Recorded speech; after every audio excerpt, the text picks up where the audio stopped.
રાજ્યના અનેક વિસ્તારોમાં સિંચાઈ માટે આપવામાં આવતું કેનાલનું પાણી અચાનક બંધ કરી દેવાના નિર્ણયથી ખેતી અને ખેડૂતો બંને મુશ્કેલીમાં મુકાયા છે. તો ભર શિયાળે જ્યારે રવિ પાકોને છેલ્લા પાણીની અત્યંત જરૂર હોય છે, ત્યારે જો કેનાલો પૂરી ધાકોડ થઈ જાય તો લાખો હેક્ટરમાં ઉભો મોલ સુકાઈ જવાની ભીતિ સર્જાય છે. ત્યારે રવિ પાકના તેના અંતિમ અને સૌથી મહત્વના તબક્કે હોય છે, ત્યારે જ કેનાલનું પાણી બંધ થવાથી મોઢે આવેલો કોળિયો છીનવાઈ જવાની ભીતિ ખેડૂતોને સેવાઈ રહી છે. ત્યારે શું છે ખેડૂતોની હાલત, જોઈએ આ અહેવાલમાં. નમસ્કાર દર્શક મિત્રો, BS9 TV ન્યૂઝમાં આપની સાથે હું છું નેહા પટેલ. સુરેન્દ્રનગર જિલ્લામાં ખેતી આધારિત અર્થતંત્ર પર મોટું સંકટ તોડાઈ રહ્યું છે. તો નર્મદા નિગમ દ્વારા રિપેરિંગને લઈને કેનાલો બંધ કરવાનો નિર્ણય લેવાતા ખેડૂતોમાં ભારે આક્રોશ વ્યાપ્યો છે અને ખેડૂતોનું કહેવું છે કે હાલમાં ખેતરોમાં જીરું, વરિયાળી, ઘઉં અને એરંડા જેવા કિંમતી રવિ પાકો તૈયાર થવાની અણી પર છે અને આ પાકોને અત્યારે અંતિમ તબક્કે છેલ્લું પાણીની જરૂર હોય છે. જો છેલ્લું પાણ ન મળે તો પાક બગડવાની ભીતિ સેવાઈ રહી છે અને આ સાથે જ જો આ સમયે પાણી બંધ કરવામાં આવે તો ઉનાળાની શરૂઆતમાં જ તાપમાં ઉભો પાક બળીને ખાક થઈ જાય તેવી ભીતિ સર્જાઈ રહી છે.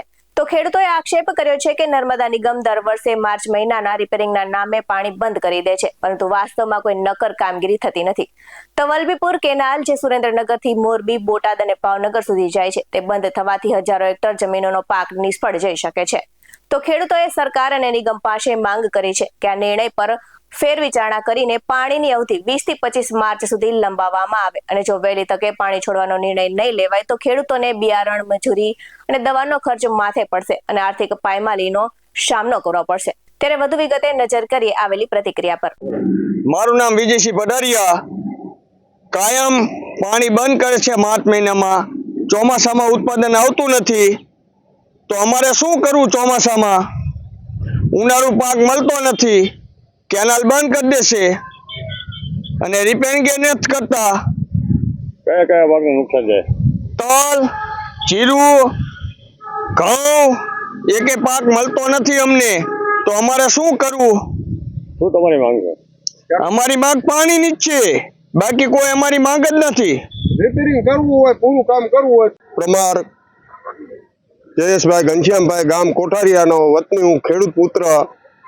જેથી સરકારશ્રીને જણાવવાનું કે આ વારી ઘડીએ આપણે કેનાલ બંધ કરીએ છીએ, દર વર્ષે માર્ચ મહિનામાં બંધ કરવાનું કહીએ છીએ, સાફસૂફ કરતા નથી, છતાં તમે બંધ કરી દો છો. તો અમારા ખેડૂતને જે આ પાછળથી પાક વાવ્યો હોય, તમે અત્યારે 1 મહિનાની અમને રાહત આપો તો મહિનામાં અમારા પાક પાકી જાય, જેથી કરીને અમારા ખેડૂતને નુકસાની વારી ઘડીએ ન ભોગવવી પડે. આ દર વર્ષે તમે અમને એવું કહો છો માર્ચ મહિનામાં બંધ થઈ જશે.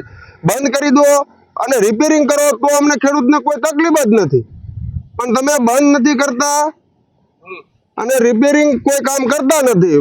હાલમાં કેવા કેવા પાકોનું વાવેતર કરેલું? તલ, રઈ તો અત્યારે પાકી જાય, બરોબર, વરિયાળી બાકી છે અને તલ બાકી છે. કહું ને તો પાણ છૂટી જાય.